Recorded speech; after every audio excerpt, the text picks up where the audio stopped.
Hello, and welcome to another episode of Take a Deep Breath with Yvonne Daniels podcast.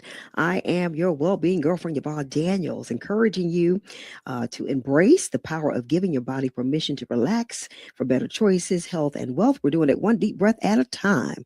All you need is an open heart and an open mind and a willingness to grow and to go. And of course, over this way, we are always talking about health narratives, changing those, leaving health legacies, and just so grateful that the health is actually the wealth that we're born with. So we talk about all the other types of wealth that we need to know about, but health is that wealth that God has blessed us with, and we're just so thankful and try and be as good a steward with it as possible. That means getting enough sleep.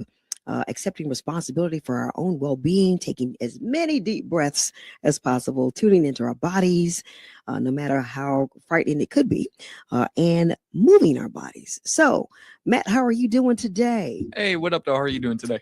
I am doing well. And of course, man, I tell you what, you know how we start every episode. With the deep breath. Let's go. Come on. In and out, man. I'm telling you, it feels so good every time you do it. And if you don't believe me, try it. All right. So this week we're talking about something that, man, I tell you, is something that I am dealing with right now. Matt, you may be dealing with it as well. This week, actually, is International Take Back Your Time Week. So, how do you feel about time? Do you think you have enough of it to do all the things that you have to do? Well, especially since the recent semester started back up, I'm telling you what, it seems like every single day I wake up, I go to work, I come home, I do homework. It seems like I've barely been hanging out with friends, talking to family, doing really anything outside of work and school. It's like I've just been so swamped with homework and just, work stuff recently. It's not even funny. Yeah. Well, I tell you what, Matt, as a young person, I will tell you there are those seasons in your life. And I think that's throughout your life. So the season you're in now with that, it feels like you're just doing that. That's, for a greater end. Because I tell you, when all this is over, you'll have your degree. You'll be able to pursue all the stuff you want to pursue. So all I can tell you with that is hang in there for sure. But that time thing, I'm telling you, I feel you on that. I remember those days. And even in the season that I'm in now, it's just, and not only us, but apparently this is something that we're all experiencing. So if you are tired, worn out, overworked, apparently that's something that all of us are experiencing. So they created a week for it. And the National Take Back Your Time Week, man, it is on, it is popping. It's a major U.S. Canadian initiative to challenge the epidemic of overwork, overscheduling, and time famine that now threatens our health, our families and relationships, our communities, and our environment. And we don't want it to do that for sure. But, it's good to be busy because, I was always told that an idle mind is the devil's workshop. So I believe that, sometimes though we can take it, and I don't want to say we can take it to the extreme, but I think maybe need to learn how to manage it better. I found something on psychology today, which I thought was really interesting.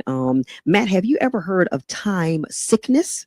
I have not. No. Well, yeah, I hadn't either. So when I came across this, I was like, wow. So Psychology Today calls it time sickness, and it refers to the distress and negative health effects linked to fear that time is slipping away. So time isn't something to compete against. I know a lot of people feel like it is. It's a resource to use with intention. And I like that. That just makes me feel calmer even saying it like that. So shifting one's mindset about time can help you to slow down and experience the richness of life. So we like this direction for sure. So it goes on to say that if you've ever felt crushed by an endless to-do list, which I know we all have. Matt, you just talked about a lot of the stuff on your to-do list right now in this season. It can include juggling work, relationships. I'm going to throw in school because that's what you're dealing with right now. Self-care and responsibilities. If you have ever felt crushed by this, you're likely experiencing what they call time sickness. So this is a state of constant urgency, which fuels guilt, exhaustion, and the feeling of never doing enough. And we know that is not good. So it says instead of scrambling to catch up, you can let go of unnecessary guilt and start aligning your time with what brings meaning and fulfillment to your life. And they've got some great ways to shift your mindset about time. And I know that mindset is so important on everything. So I was really intrigued and so glad that they had this information. So it goes on to say that you can, number one, stop measuring time by productivity. productivity. So your worth isn't defined by how much you accomplish in a day. And that's a light bulb for a lot of folks because it's like, I didn't get this. You may have 50 things on your to-do list for a day. And I mean, you think, is that really reasonable to think that you're going to do all 50 things in one day? I mean, for real, there are only 24 hours in a day. So if you focus on those meaningful moments, not just completed tasks, at the end of each day, you can list one or two moments that brought you genuine joy or connection. Whether that's a quiet coffee break, something as simple as that, a conversation with a friend. I know I have conversations. It's really good to like the people that you work with. And so my coworkers, we have lots of meaningful conversations, or even a few minutes of, we like to do deep breathing. So they include that as well. I'm telling you, that deep breathing thing, there's something to that. So you can also let go of the perfect timeline. I know that can trip a lot of us up. So instead of adhering to strict deadlines for milestones like different career moves or personal goals, create flexible windows during which you'd like to achieve this. These are, kind of personal goals, and career moves can be pretty serious. But if you have a flexible timeline, that's going to make it a lot more doable and make you feel better about trying to achieve that goal. So write down one major goal and list several realistic smaller steps to get there. I've been doing this, and it really does. This whole episode, as I was getting the information and research, it felt like confirmation for some things that I'm doing, and hopefully you are too. So I was really, really glad to see this. So allow yourself room to adapt the plan if life takes an unexpected turn. It is okay. A lot of times, most times, that's to your benefit, and you need that turn. You need where it's taking you to grow. And just to flesh some things out about yourself. So you can see time as a partner, not a rival. Instead of racing against time, work with it. Yeah. Set realistic expectations, allow for rest, and recognize that slowing down often leads to greater fulfillment. At the start of each week, you can set realistic expectations by drafting a schedule that blends work tasks with intentional me time. That's always good. This balance can lead to more sustainable progress in both your work and your personal life. So we go on with managing your attention, not just your time. There's another light bulb. So modern life, it bombards us with distractions, so many of those, making multitasking feel like the only way to keep up. Whether it's answering emails over breakfast, and I'm really guilty of multitasking. And I do this, without even knowing. I'll be talking to my mom and watch it, trying to get the full gist of a TV show. And it's crazy. So anyway, but for you, whether it's answering emails over breakfast, juggling multiple tasks at work, or switching between conversations and chores at home, we often believe we're being productive, when in reality, we're just fragmenting our attention. Yeah, that's for sure. I can attest to that. So Dr. Sophie Leroy coined the term attention residue. I like that, to describe how shifting between tasks leaves part of your focus stuck on the previous one. And we know that's not good. So they did a study, and it was published in Organization Science. And it found that when people anticipate returning to an unfinished task under time pressure, they experience attention residue. So this makes it harder to focus on the interrupting task. That's not good. So when everything and everyone is vying for your attention, man, I'm telling you, you need some ways to reclaim that. So here you go. Single task with attention. Multitasking slows down, as we said, it slows you down. It reduces efficiency. Instead of juggling multiple tasks, fully engage with one thing at a time.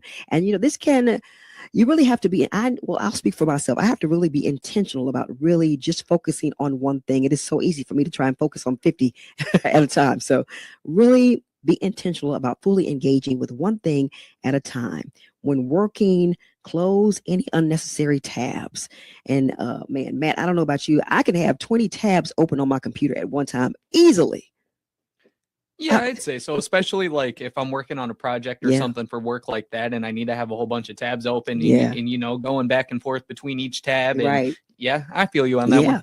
And so sometimes, but even with that, with what you just said, sometimes there are those tabs that you can close out. So I'm gonna really be intentional about closing out any tabs that I really don't need open. You can silence your notifications, give yourself a distraction-free block of time. I did this, Matt, last week, and what I found was the work that I was able to do, it was man, so much more meaningful. It was richer. I did such a great job, if I should say so myself, because I was actually able to focus on just that one thing. I said, you know what? I like this. There's something to this focusing on just one thing. So, really good there. Also, use the ready to resume plan before switching tasks. Take 30 seconds to jot down where you left off. This clears mental space, it reduces attention residue, and it makes it easier to refocus when you return. Something good. I like that. All right. Setting boundaries around distractions. So, identify your biggest interruptions, whether it be your phone notifications, your emails, any background noise, and create limits. Try designating screen-free hours or scheduling deep work sessions when you focus uninterrupted. I like that. I had heard about this deep work thing, and I like the deep work, but you have to be very, very intentional. But it is so good when you can do that. Also, give your brain transition time. So when shifting between tasks, pause for a moment to reset. Take a few deep breaths. Yeah. Stretch or briefly reflect before jumping into something new. All right. So then you want to slow down and savor the present. So when you're constantly rushing to the next task, you rob yourself of truly experiencing life as it happens. So, in other words, your perception of time expands when you're fully engaged in the present instead of worrying about how little of it you have left. Another study, I love these studies. This one was published in Mindfulness. Researchers found that simply paying more attention to the present moment, also known as dispositional mindfulness, like that one too, and consciously savoring positive experiences can work together to boost day-to-day positive emotions and overall psychological health. So, slowing down isn't about ignoring responsibilities or ditching your goals.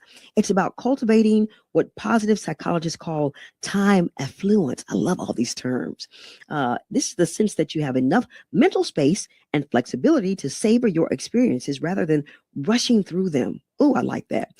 So, by consciously slowing down and immersing yourself fully in the present moment, the world around you, your senses, your thoughts, you'll not only fight time sickness, but also discover that life feels richer when you're not racing against the clock, for sure. So time sickness can trick you into believing you're stuck in a relentless race. But once you step off the treadmill of constant hurry and learn to work with time rather than against it, life opens up in unexpected ways, that's for sure. So the pace of the world won't slow down, but you can choose your own rhythm, discover more room for what truly matters, and finally feel in control of your time. So I hope this was helpful. I mean, even just getting this information and even just disseminating this to you has helped me. This is all about just reclaiming your time during International Take Back Your Time Week. It is all about, getting rid of that time sickness, having time affluence, all of that. So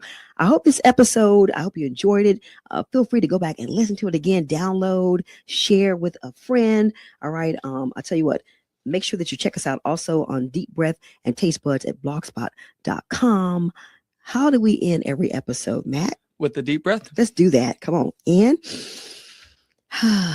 and out. Once again, thank you for joining me for this episode of Take a Deep Breath with Yvonne Daniels podcast, and I will see you in the next episode.